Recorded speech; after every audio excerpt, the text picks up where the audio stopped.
Hello everybody and welcome to All's Wheels and welcome back to yet another video. And in this particular video we're taking a look around the Jaguar Heritage Collection Centre at the British Motor Museum.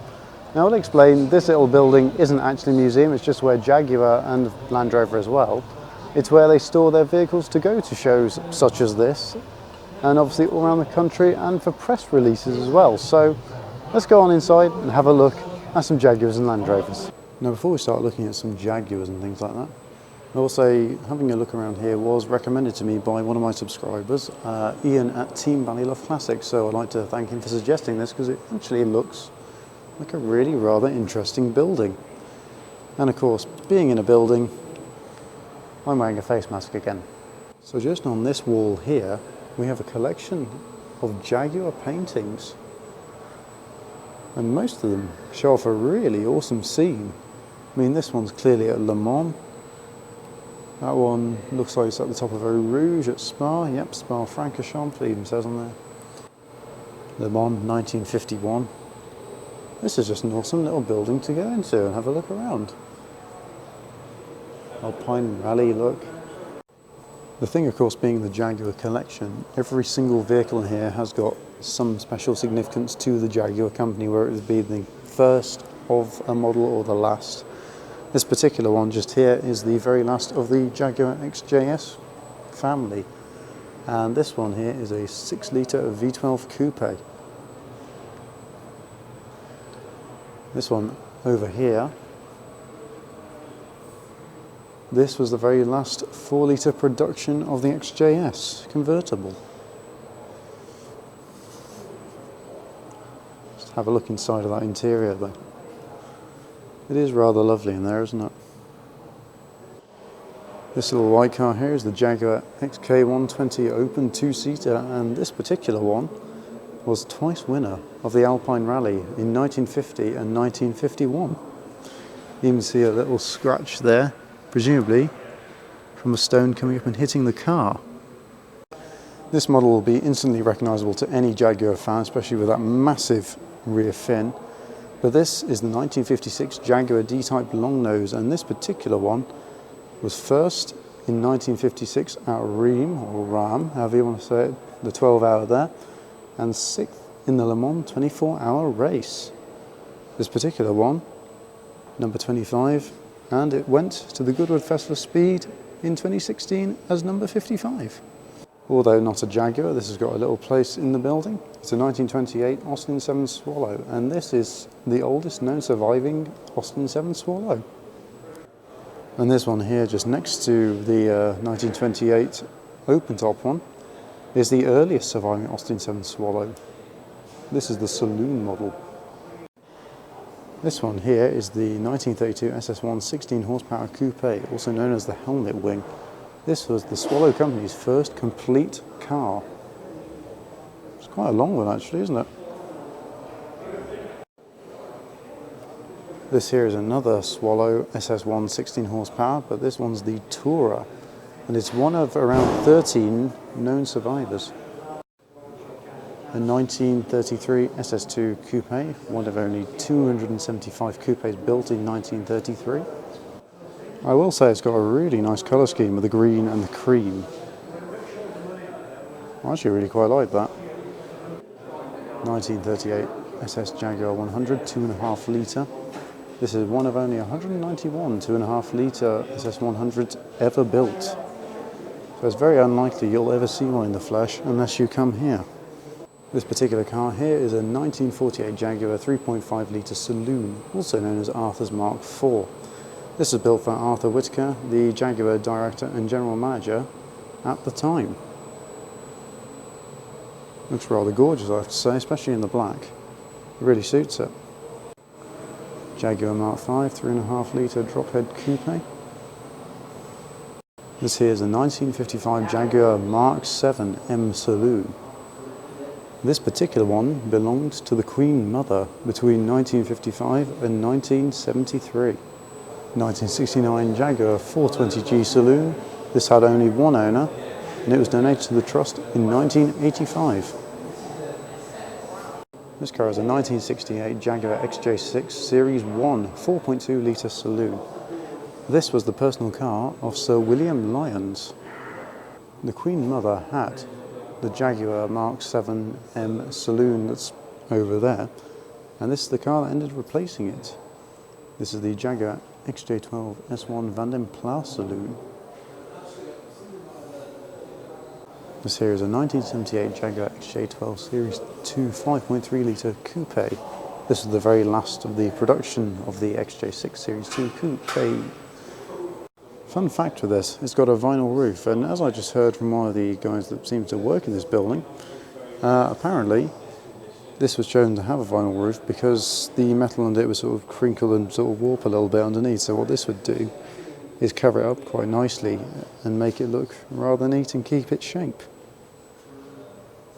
Bit of a design flaw, but a good result at the end of it nonetheless. But then what would you expect from Jaguar? They'd always do a good job. Daimler SP252 Mark II, this one, and next to it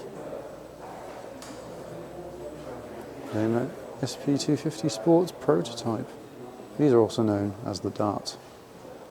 This car here is the last ever Jaguar Sovereign ever built.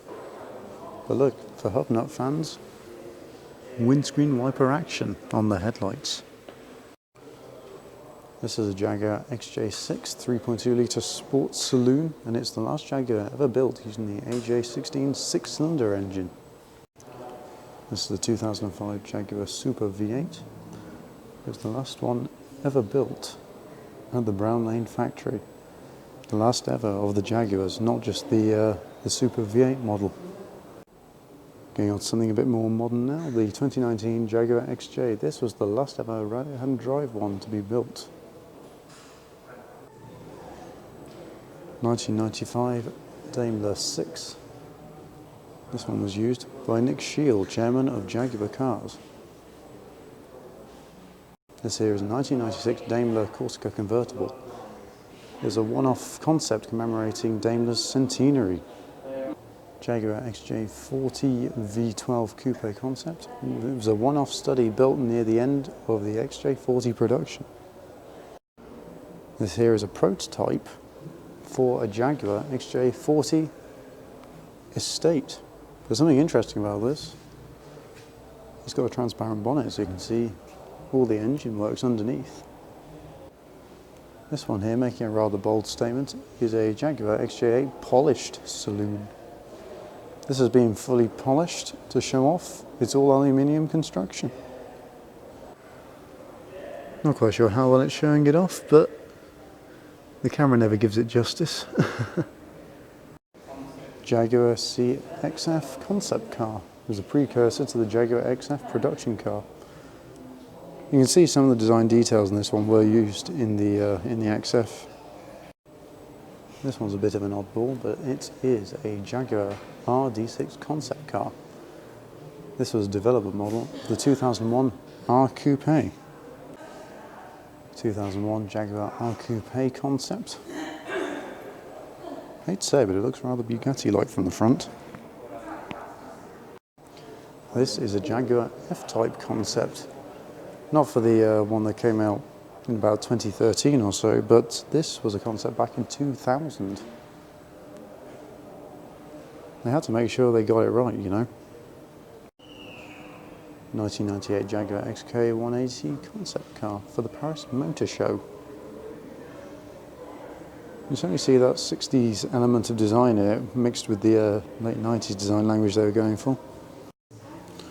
And this one here, Jaguar Xj42 prototype, convertible version of a potential XJS replacement. So this one's a 2015 Jaguar Xf 2.2 litre diesel R Sport. Here's the last production of the first generation Jaguar Xf Saloon. Jaguar Xf SV80 first production. Jaguar S-Type R Saloon, last production. Jaguar X-Type 2.5 litre Sports Saloon, first production. Jaguar X-Type Supercharged V6 Estate. This was their development car for it, supercharged and with all-wheel drive. This Jaguar Xk will be very familiar to those of you who watched the James Bond film Die Another Day. Look at the gun on the back.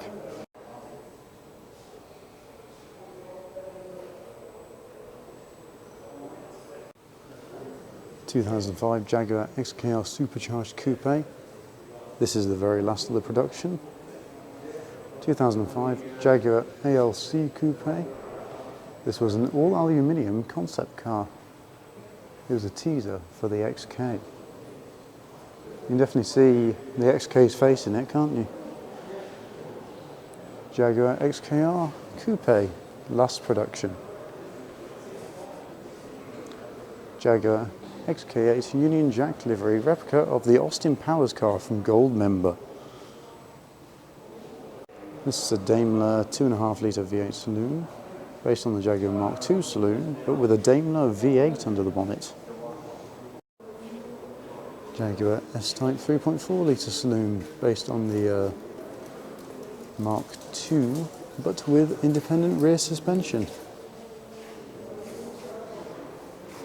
Looking gorgeous in this shade of grey blue. 1958 Jaguar Xk150 3.4 litre drophead coupe. This was a special order in pure white with wire wheels. 1969 Jaguar E-Type Series 2 4.2 litre Series 2 Roadster with a 4.2 litre engine. Do love the interior of these things. In fact, I love the whole look of the E-Type. You can't not like the E-Type. Not a car, but an amusing detail. The Jaguars are wearing masks. 1953 Jaguar Xk120 open two-seater. This was the 36th from last right-hand drive Mark 1. Take two. 1953 Jaguar Xk120 open two-seater. This was the 36th from last right-hand drive Xk120 ever built. No idea why they selected the 36th from last one, but I'm sure they got their reasons. 1954 Jaguar Xk140 open two-seater. This was the second of 74 right-hand drive Xk140s ever built. This here is a 2012 CX75 plug-in parallel hybrid hypercar. This was a prototype used for chassis testing. And yes, it is a Jaguar. This one here is a pre-production version of the limited edition Project 7 Jaguar F-Type. This here is a development version of the Project 8 limited edition. Following on from the Eddie Irvine one we saw up by the toilets near the cafe, this one here is a 2004 Jaguar R5 F1 car driven by Mark Webber.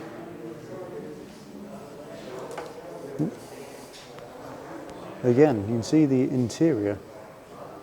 It's very different to an F1 car now, isn't it? This is a 2014 Jaguar F-Type R, built for Team Sky. It was specially converted to support the 2014 Tour de France. Notice the bike rack on the back of it. For those of you who have been keeping up to date with the Bloodhound SSC land speed record car project, this car here was the parachute test bed for that. Notice the livery, and this of course is where the parachute would go.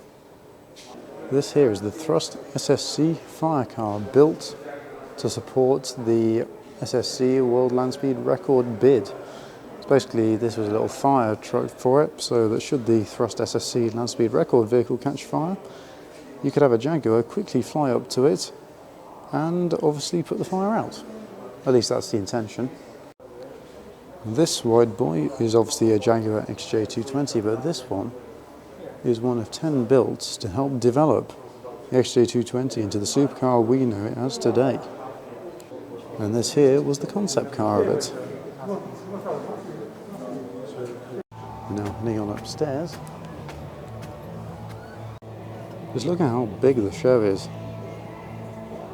So we got here, Triumph TR7, MGB GT, later rubber bumper.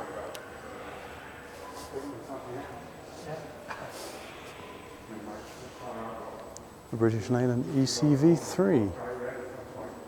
It's supposed to be an energy conservation vehicle, hence the ECV. Aston Martin DBS, a Portuguese-built moke, and a very jacked-up Mini with a wood rim wheel. I'd really like a wood rim wheel in mine. Fitting in with the theme of today, that there is a Metro Saloon. I thought it looked quite Vauxhall-ish from the back with the Nova.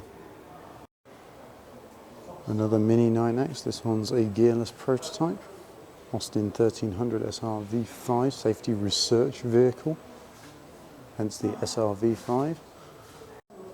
This Mini is made of fiberglass.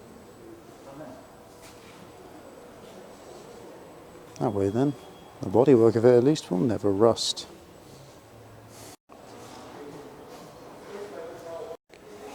This vehicle here is a safety research vehicle of the Mini Clubman.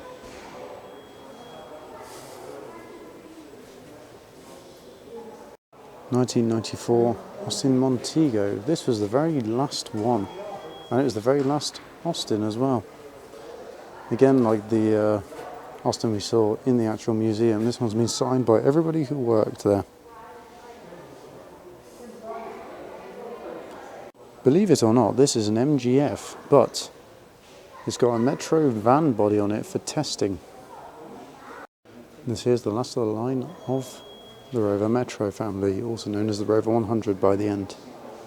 This green vehicle here is an Austin Champ, and it was Britain's answer to the Willys Jeep. There's so many cars in here. Harding Pulteney motor chair. Down here in the workshop floor we have some cars undergoing some work.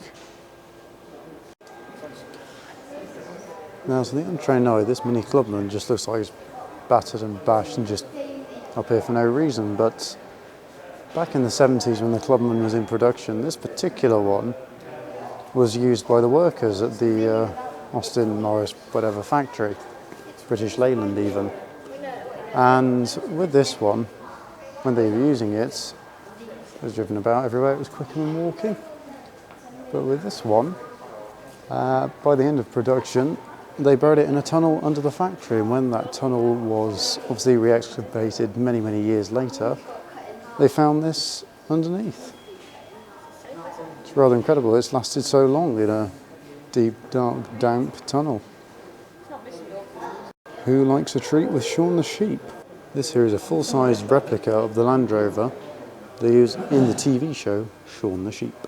And that's it. That's our walk around the Jaguar Heritage Collection. So thank you very much, Ian, for suggesting that. It was a really worthwhile walk around. And if you haven't been here before, I fully suggest that you go and have a look at it.